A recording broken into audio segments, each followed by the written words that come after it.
ठाकरेंच्या शिवसेनेचे माजी खासदार विनायक राऊतांसह कुटुंबाच्या विरोधात गुन्हा दाखल करण्यात आलेला आहे। विनायक राऊत यांची सून गिरिजा राऊत यांच्या तक्रारीनंतर जादूटोणा विरोधी कायद्याअंतर्गत गुन्हा दाखल करण्यात आलेला आहे।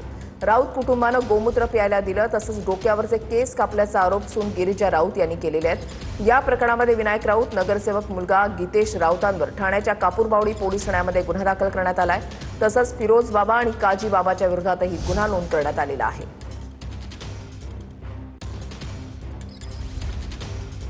जादूटोणा विरोधी कायद्याअंतर्गत हा गुन्हा दाखल झालेला आहे। सून गिरिजा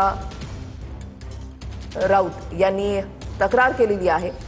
विनायक राऊत आणि त्यांच्या कुटुंबियांच्या विरोधात फिरोज बाबा आणि काजी बाबाच्या विरोधात गुन्हा दाखल झालेला आहे। ठाण्यामध्ये हा गुन्हा दाखल करण्यात आलेला आहे। गोमूत्र प्यायला दिला आणि डोक्यावरचे केस कापल्याचा आरोप विनायक राऊतांच्या सुनेनं केलेला आहे। विनायक राऊतांची सून गिरिजा राऊतांचे कुटुंबावर गंभीर आरोप आहेत।